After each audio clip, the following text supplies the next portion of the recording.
Okay, Bismillah ar-Rahman ar-Rahim. Alhamdulillahi Rabbil Alameen. As-salatu was-salamu ala nabiyyina Muhammad wa ala alihi wa sahbihi ajma'in. Lesson 6, is it? I believe. Of Al-Quran, the sciences of the Quran. And we have just had an assessment on that. Alhamdulillah, it looks good initially to look at. Alhamdulillah, all the assessments. Inshallah. But I will be strict in marking here. Otherwise you get too happy and complacent. Don't get challenged. Khair, then we have looked at the sections. I look at my notes then. We have started with the definition of the sciences of the Quran, and then we moved on to look at the benefits of learning the sciences of the Quran. And then we talked a bit about the history, brief history about the science of the Quran, that it was initially the Prophet ﷺ, but it was not structured like we are studying it in a structured manner. And this knowledge about the Quran, essentially, the science of the Quran is essentially the knowledge about the Quran. Yeah, as you know from the definition, how to recite it, its revelation, its history, its meaning, etc. So the Sahaba were the best people who knew the most about this, yeah, from the Prophet ﷺ.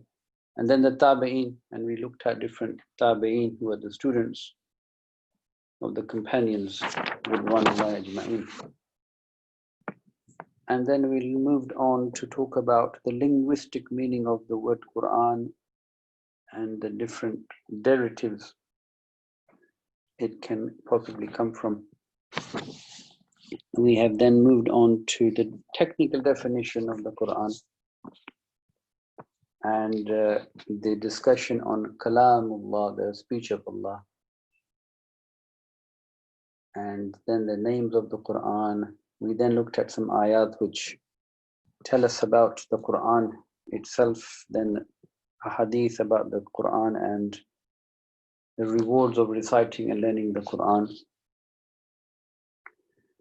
And then we moved on to talk about wahi and the need for wahi in a context of our dunya and our senses and intellect.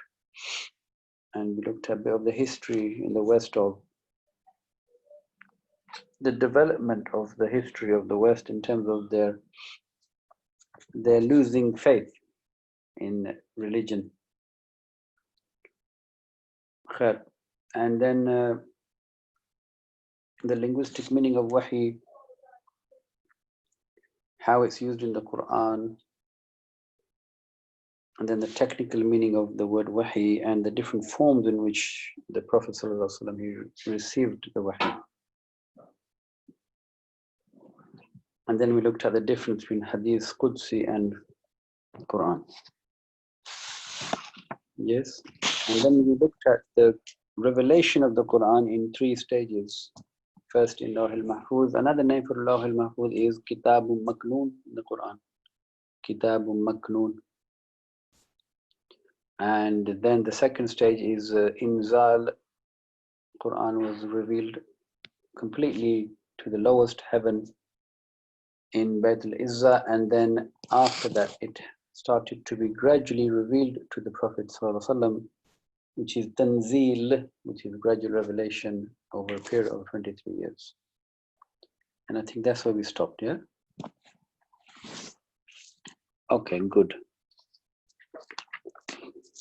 So now we want to move on to talk about, there's a section in this chapter about the tempering of the revelation.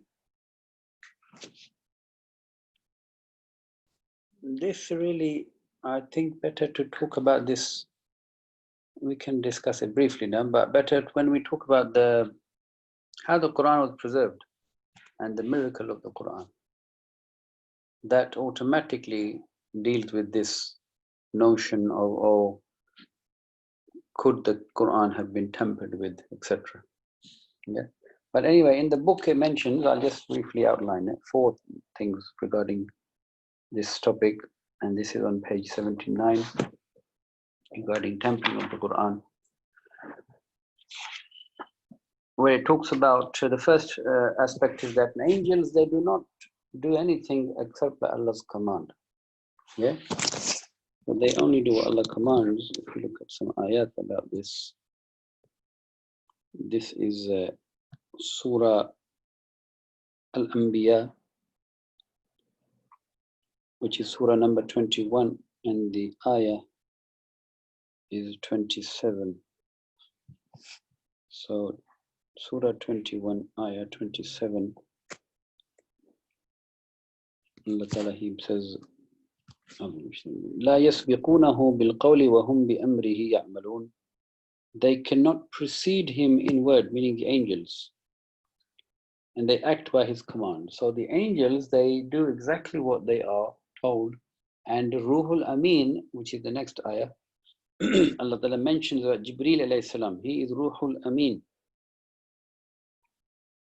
In Surah 26, which is Ash-Shu'ara, and ayah 193, Ruhul Amin, he is the trustworthy.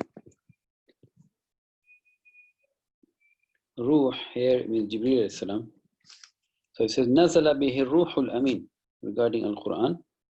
The previous ayah it mentions وَإِنَّهُ لَتَنْزِيلُ. So the word tanzil mentioned here.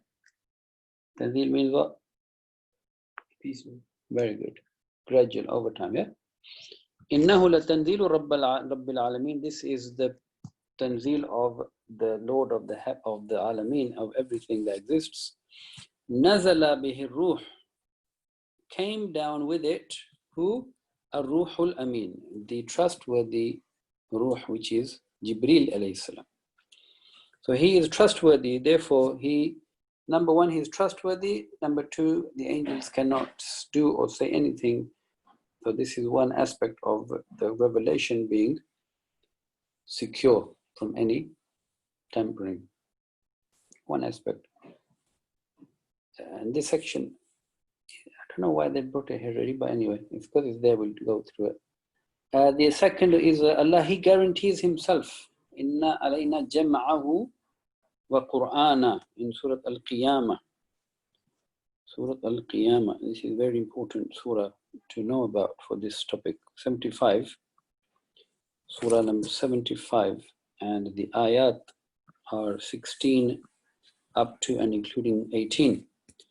Allah mentions here, لا تحرك به لسانك لتعجل به. O Muhammad sallallahu alaihi wasallam, do not try to hasten your tongue trying to memorize it. You know, when you memorize something, you try to make the effort.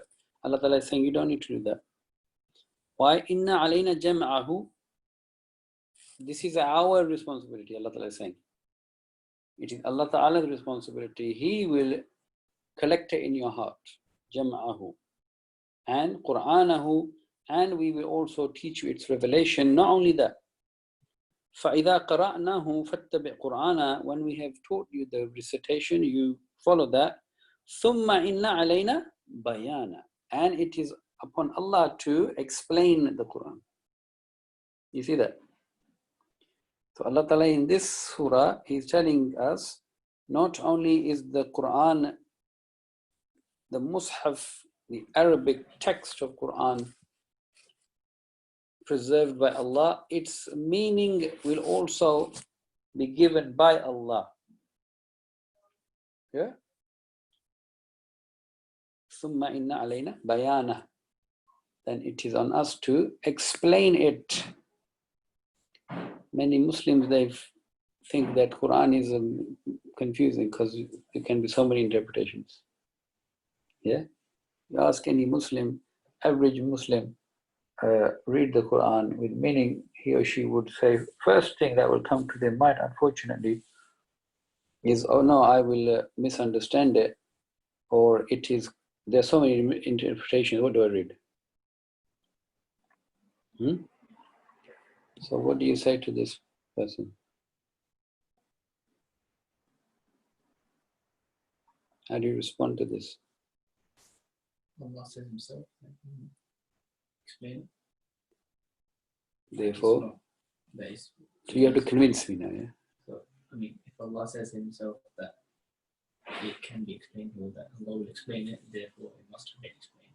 Therefore it must be clear. Beautiful. Bayan means clearly explained. Bayyin, mubin, yeah? Bayyana, mubin, clear. No thing left unexplained. Nothing left but it has been clearly, simply simplified. It has been simplified.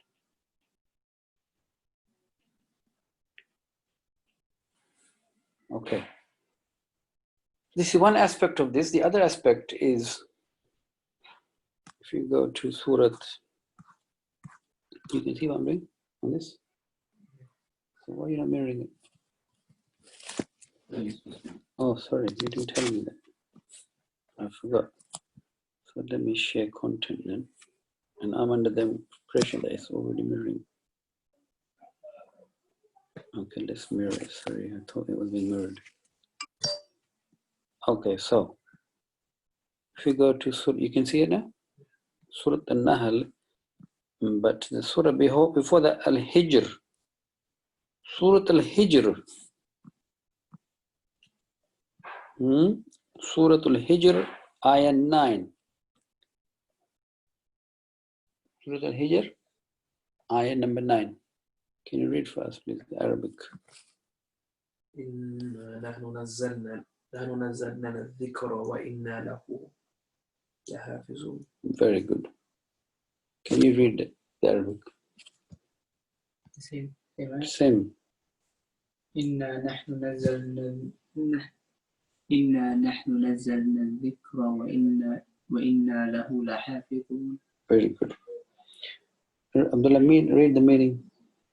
Indeed is we who sent out the message, i.e. the Quran, and indeed we will be his guardian. Very good. Allah Ta'ala, He's saying, we sent the Quran down. Nazzalna dhikra. Nazzalna. Yes. Wa inna lahu lahafidhun. Indeed, we are its hafiz. We will make sure it is protected. Allah Ta'ala is taking on this responsibility. Lahafidhun.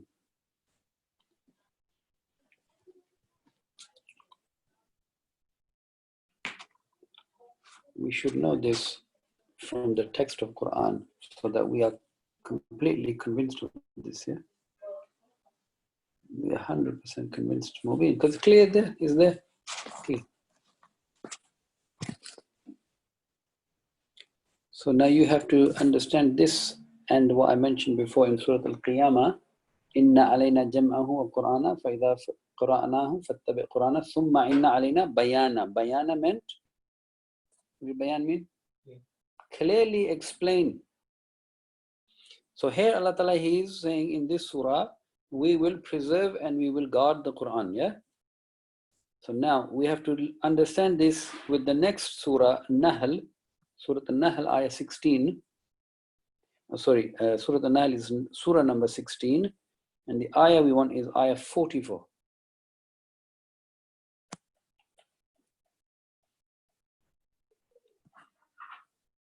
There we go. So Allah Ta'ala, He mentions again in here, if we look from 43 onwards, Allah Ta'ala is saying, وَمَا أَرْسَلْنَا مِن قَبْلِكَ إِلَّا رِجَالًا نُوحِي إِلَيْهِمْ. We did not send the messengers before you except that we sent to them the wahi. فَاسْأَلُوا أَهْلَ الذِّكْرِ إِن كُنْتُمْ لَا تَعْلَمُونَ. So ask the people of knowledge, meaning the people who know the previous scriptures, if you don't know. بِالْبَيِّنَاتِ وَالزُّبُرِ, that we sent clear proofs and we sent the written ordinances, it says here. وَأَنزَلْنَا إِلَيْكَ الذِّكْرَ. So that was history, yeah? That's talking about history. Historically, we sent the message, yeah? The wahi. And وَأَنزَلْنَا, again, إِلَيْكَ, we sent to you, Muhammad Sallallahu Alaihi Wasallam, al-dhikr. Again here, al-dhikr. In the previous surah, Inna nahnu nazzalna dhikr. Reminder. Al-dhikr meaning Quran. Why we sent it to you? Litubayyina. Litubayyina is mubin. Litubayyina linnas. So that you will explain it to people. You will make it clear. You will clarify it. Ma nuzzila ilayhim. You will clarify for people what has been sent to them, meaning the Quran. وَلَعَلَّهُمْ يَتَفَكَّرُونَ, so that they can then think about it and understand it. So here, what's the job of the Prophet ﷺ? To spread the message. Doesn't say spread it. Make clear to the people. Very good. Make it clear. Explain clearly. Every ayah, every surah, everything clearly explained. The Prophet explained it. Yes, this is his job. Allah Ta'ala is saying, وَأَنزَلْنَا إِلَيْكَ الذِّكْرَ لِتُبَيِّنَ. We sent this Quran to you, O Muhammad, so that you would be the one who would explain it. Yes? So the Prophet ﷺ, he is the one whose job it is to explain the Quran. In action, in saying, etc., etc. So to understand the Quran, we have to look at the whole Quran, and we have to look at the lifestyle of Rasulullah ﷺ, what he said, what he did, and what he agreed to without saying, as we said in the definition of hadith here. And then we look at how did the Sahaba understand this. And then we look at how did the Tabi'een understand from the Sahaba this. So there is absolute clarity. Yes, generation to generation, throughout time. And part of that whole thing is the understanding of the Arabic language at the time, especially, and then to understand the contexts, the asbab, we'll look at that later, the context of the revelation, etc., etc. So therefore, there's no such thing as nobody can tamper with the Quran. Airtight, sealed. Yes, many people tried, they're trying. Absolutely, they will carry on like that. They get nowhere. Okay, so the next point given in this book is the fact that Allah Ta'ala, He has told the Prophet ﷺ to convey the message in Surah Al-Ma'idah, ayah 67, which means that if the message is not there and it preserved and it is open for people to change, then how can He convey it? He cannot. Yes. Ya your Rasul, O Messenger, Sallallahu Alaihi Wasallam, Balligh. Now, what you mentioned, Balligh, convey this, spread this message. Ma unzila ilayka min rabbik, spread and convey that which has been sent to you from your Lord, meaning Quran. Again here, unzila, yeah, sent to you. Wa illam taf'al, if you don't, fama ballaghta risalatahu, then you would not have given the message, which means you would not have done your job. And the rest of the ayah. So Allah, He has given him the message to convey, and it is cannot tamper with it. There are many other ayat here in the book which mention the fact that we might look at it while we're here. We look at ayah 53, Surah 53, and Najm, ayah 3 and 4. وَمَا يَنْتِقُ عَنِ الْهَوَىٰ. The Prophet ﷺ, he does not speak from his desire. إِنْ هُوَ إِلَّا وَحْيٌ يُوحَىٰ. He only speaks that which is revelation. Yes, so this Quran is not him. It is not his speech. It is not his idea. It is not him, yes, fabricating it. And the challenge of the Quran is, if you think that this is from other than Allah, then bring a Quran like it, bring 10 surahs like it, bring a surah like it. But you will never be able to. So fear the hellfire.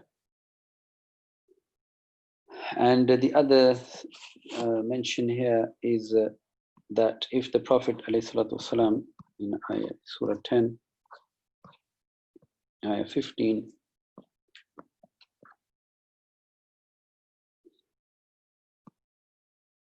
the people, they say, and when this is regarding the Quraysh, and when our verses are recited to them as clear evidences, those who do not accept the meeting with us, with Allah, say, bring us a Quran other than this or change it. So they are saying, oh, Muhammad, change it.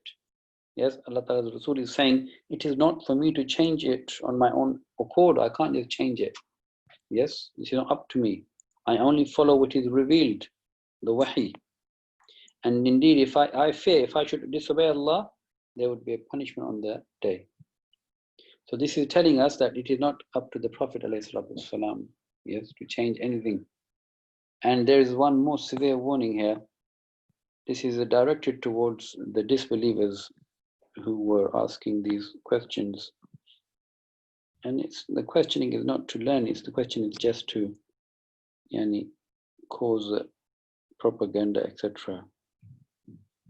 That for argument's sake, yeah, وَلَوْ تَقَوَّلَ عَلَيْنَا بَعْضَ الْأَقَاوِيلِ, and if the Prophet ﷺ had made up about us some false sayings, yes, this is for the sake of argument, لَأَخَذْنَاهُمْ مِنْهُ بِالْيَمِينِ, then we would have caught him by his right hand, ثُمَّ لَقَطَعْنَا مِنْهُ الْوَتِينَ, and then we would cut his vein. Meaning, if anybody would think that they can say anything about this wahi, which Allah has not said, even to the extent of the Prophet. So this is not being harsh to the Prophet. This is being harsh to the people who are accusing him of this. Yeah. So Allah Ta'ala, He has said that Quran is preserved. But as I mentioned, this is more relevant when we look at the preservation of the Quran, the miracles of the Quran, all of that. And inshallah, it will be more holistic. This is very brief, yeah. And I think it raises many questions rather than answer for us. But anyway, because it's in the book, I mentioned it. The next section is on the quantity of the revelation that used to be revealed to the Prophet ﷺ. And I'm going to be brief here. I want to really talk about the wisdom behind the gradual revelation of the Quran today. Really, that's my main focus. But as is mentioned here, how many ayat were revealed at a time, it is different, it differs, yeah. There is the ayah in Surah An-Nisa, the section of an ayah, غَيْرُ أُولِي الضَّرَرِ. So this is the smallest part of the Quran that was revealed at a time. And on the other side, you can have Surah Al-An'am, which was revealed all of the surah, over 100 ayat at one time. Yeah. So there's no one fixed rule. However, from the sayings of the Sahaba, as you will read in the book, inshallah, it seems like because the Quran is educational, yeah, it is revelation to educate. So Allah Ta'ala, He instructed Jibreel salam, most of the time it seems like from these narrations, to bring 5 ayat to the Prophet ﷺ at a time. It seems like that. So when you read the book, you will get the same message, and it's a bit more detail there. On average, 5 ayat so that, and we will look at why would Allah Ta'ala want to reveal the Quran gradually. Yeah, we're going to look at the 6 wisdoms behind that today, inshallah. Yeah, so this is a summary of that section. Okay, so why is the Quran sent? Why wasn't it all sent at once? Yeah. So you have to now picture yourself in a situation where you are hosting your what do you call it? Discovery Islam Week, is it? Discovery Islam Week you do? Or something like that. And somebody asks you this question, وَقَالَ الَّذِينَ كَفَرُوا لَوْلَا نُزِّلَ عَلَيْهِ الْقُرْآنُ جُمْلَةٌ وَاحِدَةٌ. Why wasn't the Quran sent down in one go? Yeah? Why didn't I just send the whole Quran in one go? So what do we say? What do you think? You can see that the Quran was revealed at the time of the Prophet ﷺ, and they always had context behind when it was revealed. So, for example, like even Surah Najm, it was revealed when they recited it. I think when they recited it, and all the Quraysh, they bow down to him, because, or for example, the Baslawah that they recite Surah Nahl. So there's always context behind every ayah that was revealed. So yeah, What are you trying to say? It's not clear. I'm trying to say that there's always context behind something, and So what? there's always. So that this is a challenge coming, yeah? Yeah. So what? What are you trying to say? So that You can jump in any time. What you're saying is absolutely correct, but I'm just being picky on purpose. I think what I'd say is that it was revealed that time when possibly the Muslim needed to hear it. So what does that mean? So I'd say that Allah kind of got them ready for a specific revelation that He was going to give to them at that specific time. Possibly. You need to convince me. Yeah? You're not convincing me. What you're saying is correct. You're not convincing me. You know, salespeople, they sell you things that you don't need by convincing you. We have something that people do need, essential for them.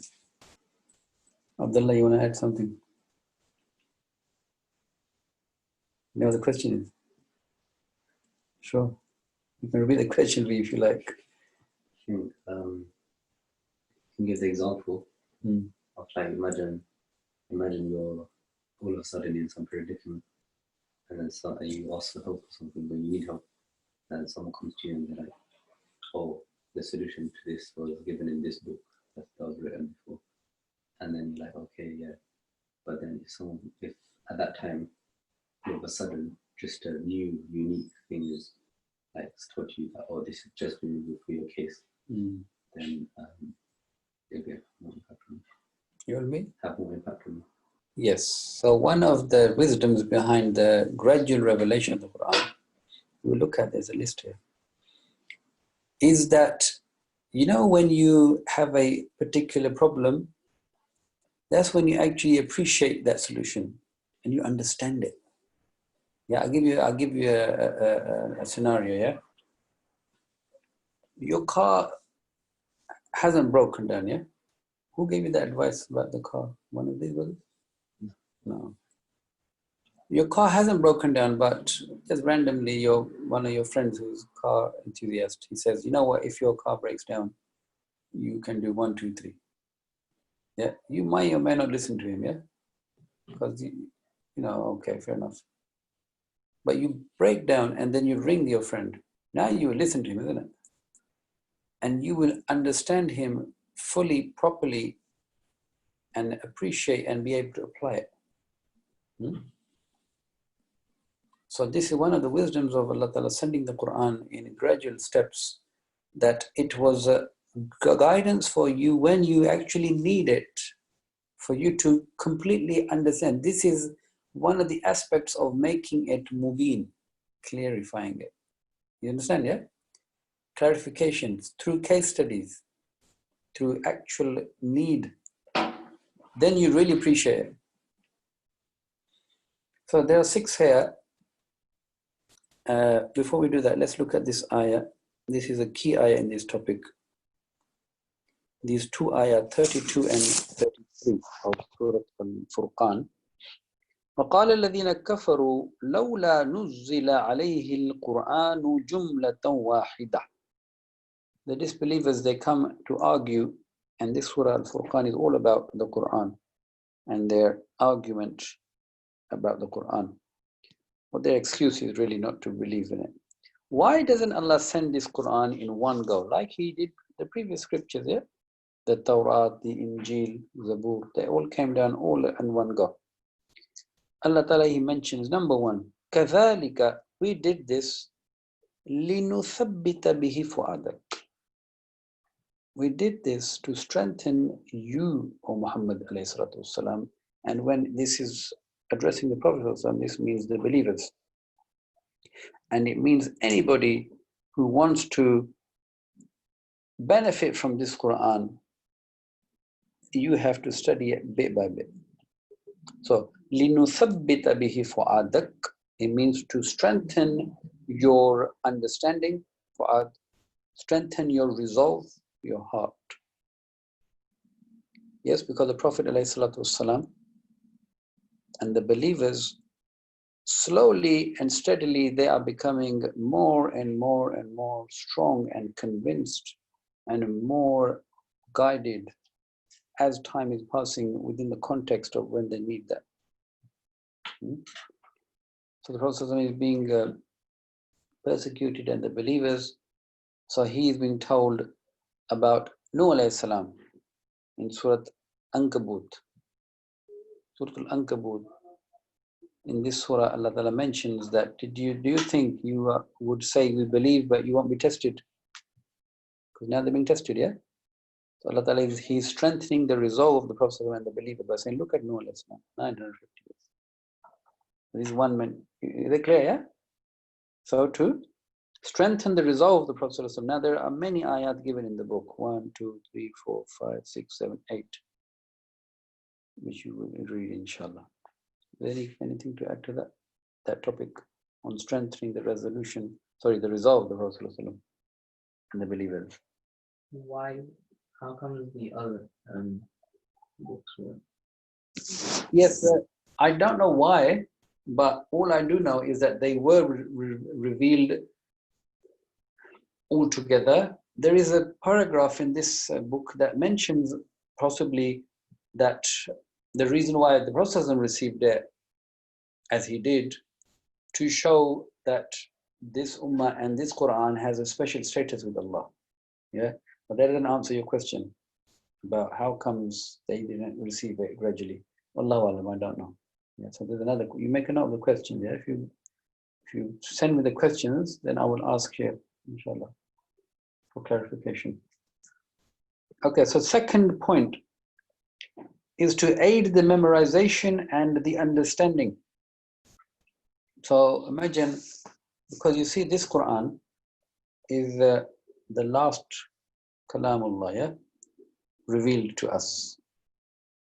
Okay, it is the last revelation of Allah, and it has to be preserved, and its best mode of preservation Allah has chosen is memorization. Yes. Now, if the whole book is given, alhamdulillah, now we do it. But if the whole book is given, then it is very difficult to memorize all of it in such a short period of time. But if you are given bits and bits and bits and bits and bits, then you very easily memorize it. That's one. The other is to understand it. That's very important. And this goes back to that point we mentioned, and you mentioned, in fact, before, that to understand the Quran, you have to have context. So people lived a context. And when they had a question, they asked the Prophet ﷺ. When there was a scenario, for example, Battle of Badr took place, and now they don't know what to do with the war booty. Yeah, spoils of war that the enemy left, shields, swords, armor, etc. Now, what do we do with this? Do just the fighters take it, soldiers take it, or does the state take it, or what? Yeah. So now that situation arises, then the gradual wahi comes. Do this. So now they know. Yeah. Okay. So that's mentioned there. The third point given is to prove the truthfulness of the Quran. To prove the truthfulness of the Quran, to show that this Quran is not, although you don't really honestly claim this, but you, on the face of it, this is your excuse to say, oh, this is iftara. This is something that this man, he had just made up, and he has been helped by other people. In the book, to prove the truthfulness of the Prophet. That's, yeah, of course, they are both the same thing, yeah? To prove the truthfulness of the Quran and the Prophet. Because once you prove the Quran, you prove the truthfulness of the Prophet ﷺ. So they go hand in hand. So to show people that, look, this Quran, you are claiming that this is iftara, yeah, but look at its guidance, how it is guiding people. And in this surah Al-Furqan, in fact, the last section in this surah, it talks to the people who make these allegations, because the surah Al-Furqan is key for this topic. They come with all these false allegations that he has made up this Quran, yes, and he has people who are helping him, etc. Allah Ta'ala, he mentions in the end of that surah, instead of these false allegations, why don't you look at the product of this messenger's message? The people that are coming out of this message, Ibadur Rahman. Look at them. Look at their characteristics. So the characteristics are given in the surah very nicely. That they are humble, that they do not cause fasad in the earth. In fact, they try to calm people down. They are very balanced. They don't commit major sins, etc., etc., etc. So to show people, look at this Quran and look at the product of this Quran. So the Quran is sent gradually. See it for what it is. See it for what it is. It will stand the test of time. 23 years, you will see. You will also see that as the Quran says, or if we use the word predict, I don't like the word predict because Allah is not predicting something, yeah, He knows, absolutely. But for us to understand, whatever is predicted is exactly what's happening. So Allah Ta'ala is saying, we will give you the victory, and the truth will be able to overcome the batil, the falsehood. And this is slowly but surely happening. It is unraveling in front of you gradually. Quran is telling you this gradually. So anyway, so to prove the truthfulness of the Quran and the Prophet ﷺ, I said, and the fourth section, which is relevant, very similar, is to prove the miraculous nature of the Quran. So the very famous ayah in Surah An-Nisa, Surah number 4, ayah number 82, which says that it says to those people who claim that this Quran is not from Allah, أَفَلَا يَتَدَبَّرُونَ الْقُرْآنَ, don't they ponder and think about this Quran? وَلَوْ كَانَ مِنْ عِنْدِ غَيْرِ اللَّهِ لَوَجَدُوا فِيهِ اخْتِلَافًا كَثِيرًا. If it was from other than Allah, they would have found in it many contradictions. Yeah? Yes? So, one of the wisdoms behind gradual revelation is 23 years have passed. This message does not contradict itself. Consistent message.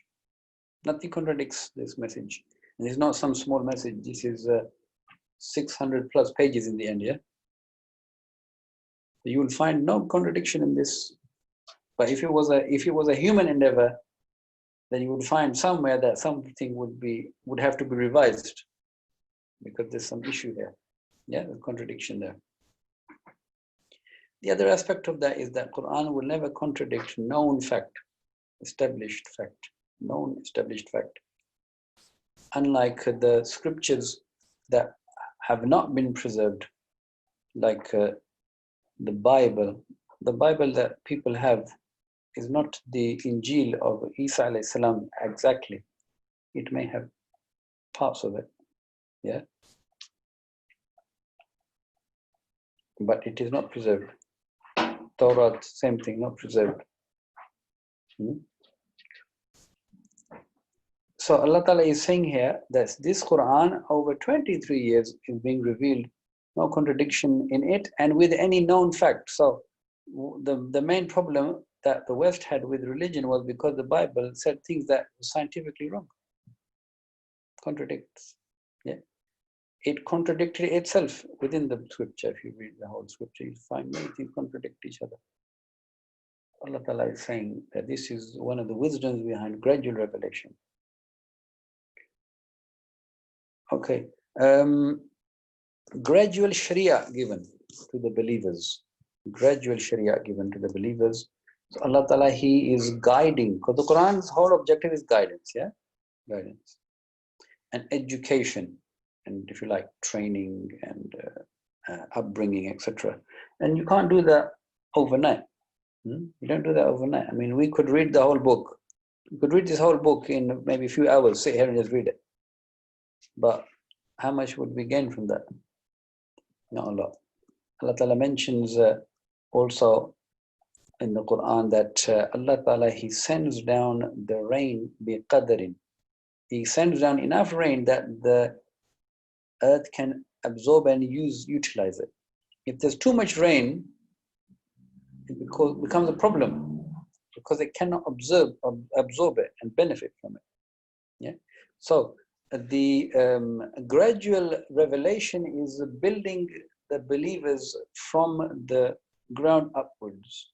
So you find in Makkah, the whole discussion is belief in Allah and His oneness, belief in Akhirah, yeah, and belief in there is an outcome of good and bad. Look at the previous nations.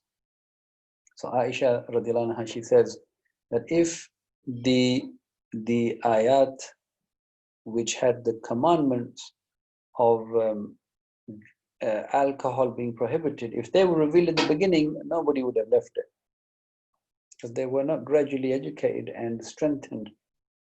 Yeah. Or if the ayat of Surah An-Nur about zina had been revealed in the beginning, nobody would have left zina. Yeah. So slowly but surely Allah Ta'ala, He is gradually, this is His mercy, that He is educating and He's teaching the believers, yes, the Sharia, the way of life, because this group of people who have been under this very stringent training, yes, and under the guidance of Muhammad Sallallahu Alaihi Wasallam and all the contexts, yes, of good, bad, etc., and challenges, they have now become the nucleus and core of the message. And this nucleus will allow now this deen to prevail until the last day. So it is to make sure that people understand and they practice their way of life, the Sharia, fully, properly, comprehensively. And the last point mentioned in the book is to ease the process of revelation upon the Prophet ﷺ, that Allah Ta'ala, He does not want to overburden the Prophet ﷺ, because the revelation, as you studied already, it was difficult. The receiving of the wahi for the Prophet ﷺ used to be very difficult. Yeah, in which it was mentioned that it was heavy, very heavy for him, such that even when he was riding an animal, a beast, a horse or a camel, it would make the animal sit down. Yeah, and when he had his thigh on the thigh of, I can't remember who it was, Ka'b bin Malik or Abdullah ibn Masud, and he said that when the revelation started, this thigh of the Prophet ﷺ became so heavy, I thought it would crush my thigh. Yeah? Thigh. Head. Acha, I'm not sure. It's in there. So this was difficult. This process was difficult for the Prophet. So Allah Ta'ala, He wanted to make it easy for the Prophet to take it as it comes, not to overburden him. Because these are 6 points mentioned. When we study, you will find there are more as well. Is there a description of that state? Yeah. Went into, like, in terms of, you mentioned that his thigh was heavy. But what does that kind of mean in terms of? So it was physically heavy. It became physically heavy. Now, the reality of that we can't appreciate. Because what does that mean?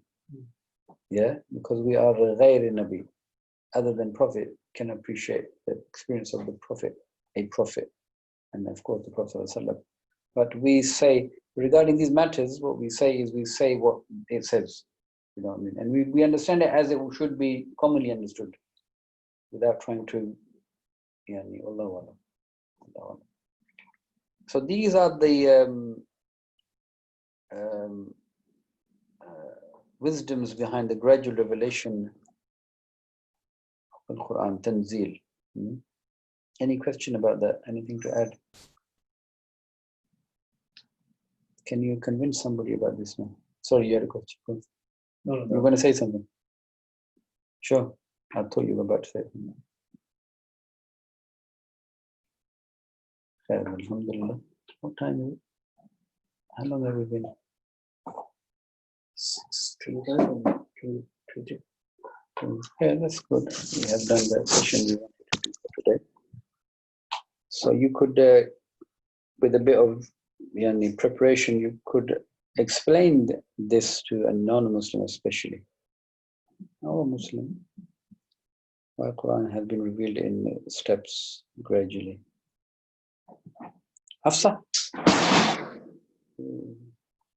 Okay. Khair. Just stop the recording there.